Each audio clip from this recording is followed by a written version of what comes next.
我是瓜皮儿，欢迎收看007系列第3部金手指。宁静的夜晚，一座基地外，邦德悄悄从水里冒出头，干掉巡逻的卫兵后，他小心翼翼地摸了进去，设置好了定时炸弹，他悄悄离开，在暗处换回了白色西装，装作没事人一样返回了酒吧里。这里是目标莫先生的地盘，今夜自己就是来炸毁他的秘密基地的。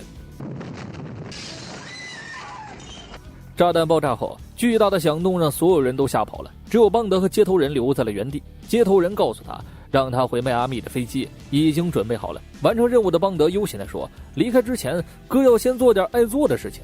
他来到一个房间，里面的妹子已经洗好了澡，他们刚抱在一起，藏在暗处的一名壮汉就想伺机偷袭邦德。邦德从妹子眼里的倒影中发现了对方，双方立刻扭打起来。最后邦德将他一把推进了浴缸里，并扔进了一个电风扇。一阵电疗过后，壮汉吹灯拔蜡，邦德此刻也无心久留，于是淡定地穿好外套离开。返回迈阿密后，邦德来到了一家豪华酒店，尽情享受着宽敞的浴池和美女按摩服务。但好景不长啊，同事菲利克斯找到了他，伦敦那边来了指示，让他盯紧一个代号金手指的英国男人奥瑞克。此人是个大企业家，全球都有他的公司，且从事的生意全部合法。顺着菲利克斯的手势，邦德看见了肉球般的奥瑞克和他的牌友西蒙。他已经连赢了西蒙1周的扑克，获利颇丰。接下来该怎么办，就靠邦德自己想办法了。奥瑞克又不是在拍赌神，他也没有拿主角的剧本啊。想到这里，邦德环顾了一下他们的四周，很快就发现了端倪。他来到了奥瑞克所在的905号房间，发现了阳台上正在用望远镜和通讯器远程协助奥瑞克的女伴吉尔。难怪奥瑞克总赢啊，原来是靠这个人肉科技在作弊啊。邦德直接过去将机器关掉，制住了吉尔。在听说他奥瑞克只是金钱关系，没有其他关系后，他放下心来，不忍让妹子跟着这坨肉球。他重新把机器打开，告诉奥瑞克说，你的运气到头了，如果不想吃牢饭的话，就把作弊赢的钱乖乖输回去。奥瑞克脸上的肉都气得乱抖，但把柄在他手上也只能照做。吉尔被眼前这个散发男子气概的男人折服，邦德也顺势邀请他共进晚餐。一阵缠绵过后，邦德为了今晚气氛的质量，起身想去拿红酒，不料却被身后一人偷袭打晕。不知过了多久，邦德醒来后差点以为自己误入了少林18童女的拍摄现场呢。打开灯一看，才看清了眼前壮烈的景象。吉尔被涂满了金漆，全身梆硬，已经遇害多时。他立刻返回了情报局，将事情的经过告诉了领导老 M。他能肯定这件事和奥瑞克脱不了关系。老 M 担心他被私人恩怨蒙蔽了双眼，便指责他太过意气用事，假装要让008号特工来接替他的工作。邦德说，你拉倒吧，008和009都在拍快乐星球2去了，哪有空来？我也认识到自己的错误了，现在只有我能力挽狂澜。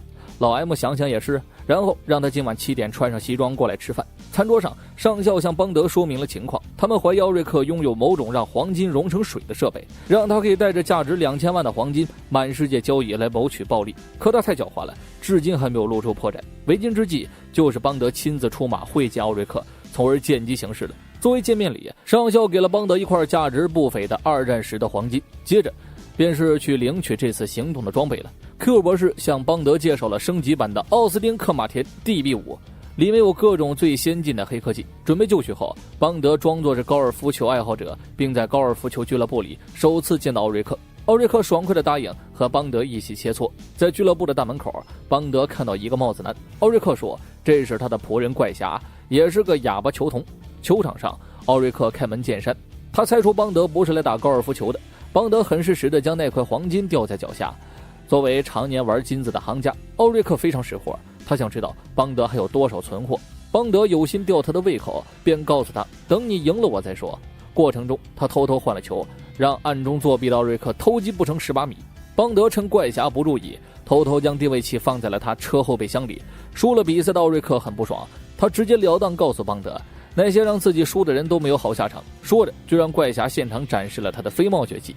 他们离开后，邦德根据定位器跟了上去，发现他们乘坐了一架飞往日内瓦的航班，特工身份在手，机场早就给他安排了另一架独家航班。下飞机后，邦德又马不停蹄地跟着他们上了山路。这时身后一辆妹子的车反超了他，他本想超过去，但理智告诉他，道路千万条，安全第一条，行车不规范，亲人2行泪。欧瑞克的车子也在这时停了下来，邦德只能停下车，躲在远处观察着。殊不知螳螂捕蝉，黄雀在后，刚刚那个妹子也在他身后架起了狙击枪，差点让他光荣下岗，这让邦德来了兴趣了。路上他利用车里的黑科技戳破了妹子的车胎，本想以此创造套壳的机会，没想到妹子不按套路出牌，根本不上套，除了告诉他自己的名字叫桑姆以外，其他的一无所获。邦德只能先撇下妹子，去了信号器最后出现的地方。从外表来看，这是家普通的工厂。等到晚上，他换上夜行衣，悄无声息地溜了进去。透过窗口，他发现了奥瑞克走私黄金的手法，将黄金打造成豪车后，大摇大摆地开往世界各地。奥瑞克的话语间还透露了一个词儿：满贯计划。得到想要的情报后，邦德快速原路返回，还没有来得及喘口气呢，就听到了脚步声。他躲到一旁，发现来人是桑姆，他带了一把狙击枪，他扑了过去，狙击枪也在同时触动了工厂的警报线。桑姆告诉邦德，自己是来为姐姐吉尔报仇的。白天的时候，他就想狙杀奥瑞克，却差点杀了邦德，追兵就围了上来，他们只能先上车逃跑。路上虽然干掉了2波追兵，但车子也开到了绝路。于是邦德让桑姆先离开，自己断后。可紧跟而来的怪侠显然不会怜香惜玉，他手中黑帽一甩，桑姆顿时潇湘玉损，邦德也被活捉。路上他伺机反抗，开着车在工厂里左冲右突，但没多久就被怪侠的车灯给闪了眼，撞在了墙上昏迷过去。邦德醒来后发现自己的手脚都被铐在了一张桌子上，识破他身份的奥瑞克告诉他，这将会是他的最后一晚，他会用远可直射月球、近可融化金属的光线送邦德上路。眼见自己就要下身不保，邦德急中生智说出了满贯计划，如果自己死了，008号特工就会来接替自己，这个计划他也会知道。奥瑞克不敢冒险，也没有想到可以点开快乐星球2验证真假呀，就让手下打晕了邦德，然后将其送上了前往美国的私人飞机。路上有私人机师格洛尔护送，邦德再次施展魅力套个大法，谁知道又一次失手。格洛尔高冷地告诉他，姐对男人免疫，一计不成，邦德又生一计。他借着在卫生间换衣服的空隙，悄悄将发射器装在了鞋底，定位信号很快传回到了情报局。老艾默根据情况推测出，邦德一定掌握全局了。飞机降落后，怪侠开车将邦德载到了奥瑞克的私人养马场。邦德被扔进了一间4面围墙的休息室，里面只有一张床。不甘坐以待毙的邦德很快就想出了逃脱的办法。通过那迷倒万千少女的邪魅一笑，他让门卫自动打开了门，将其打晕后，邦德溜了出去。随后奥瑞克将所有的生意伙伴召集到一起，宣布了自己的满贯计划。明天早晨，格鲁尔将带领他训练的飞行队前往诺克斯堡银行上空，神经毒气喷洒后，将使银行的数万卫兵昏睡24小时。在此期间，他的人将会进去将里面供应全美国的黄金洗劫一空。之后，一场爆炸会将那里的一切付之一炬，然后黄金的价格将会暴涨10倍以上。到那时候，分到这些黄金的人都能富可敌国。这个计划听着太冒险，在场的人都不敢参与。一个名叫索罗的富商想要离开，他只想赚有命花的钱。奥瑞克亲自送他离开后，手下将其他在场的人全部灭口。目睹了一切的邦德刚把情报写好揣进口袋里，就被格罗尔发现并制服。眼前这个女汉子居然是柔道高手啊！邦德自知胜算不大，只能乖乖地跟着他去见了奥瑞克。他趁机将写有情报的纸条和发信器塞进了索罗的口袋里。车子开到一个偏僻的地方，怪侠将索罗灭口，然后连人带车撵成六亲不认的样子，再换一辆车载上原路返回。丢了信号的菲利克斯无奈之下也选择了原路返回。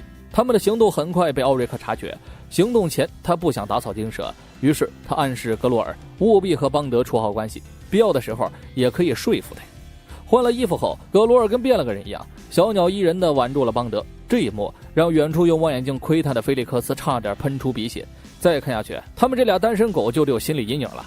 那行，战略性撤退吧。邦德察觉到奥瑞克现在已经疯魔了，他想说服格罗尔倒戈，可女汉子哪有那么容易被说服呀？邦德心想也是，说服不了你，那我就征服你吧。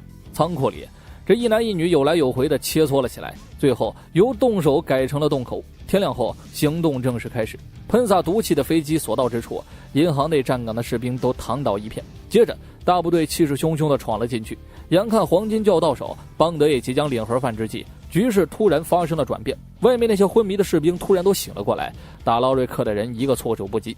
眼见情况不妙，奥瑞克换上了美国军装，伪装成军官，将手下灭口后，混在人群中逃了出去。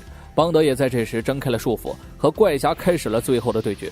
怪侠皮糙肉厚，又力大无比，邦德被揍了个半死。既然硬刚不是对手，那就只能靠智取了。他捡起对方的帽子，假意扔偏，卡在了栏杆上。趁着自负的怪侠去捡帽子时，邦德抄起一旁的高压电线怼了上去，怪侠被电成了猩猩他二姨狒狒彻底歇菜。菲利克斯赶在炸弹爆炸前的7秒及时拔断了引线，他有些好奇格洛尔为什么突然之间倒戈和他合作。邦德的眼神有些闪躲，可能是哥人性魅力的光辉吧。由于邦德拯救了美国，总统安排了飞机想要在白宫接见他。起飞后没多久，穿着美国军装假扮军官的奥瑞克就走了出来，他要先杀了邦德和格洛尔，然后再远走高飞。邦德却淡定地告诉他，在这里开枪的后果会很严重。趁奥瑞克走神的机会，邦德扑过去和他肉搏起来。搏斗中，子弹击碎了玻璃，巨大的吸力将奥瑞克吸出了窗外。邦德艰难地来到驾驶室，和格洛尔一起赶在飞机坠毁前跳伞离开。得救后，他将格洛尔一把推倒，反正会有人来救我们干脆争分夺秒的再切磋下柔道吧。说着，他就率先出了手。我是瓜皮儿，下期见。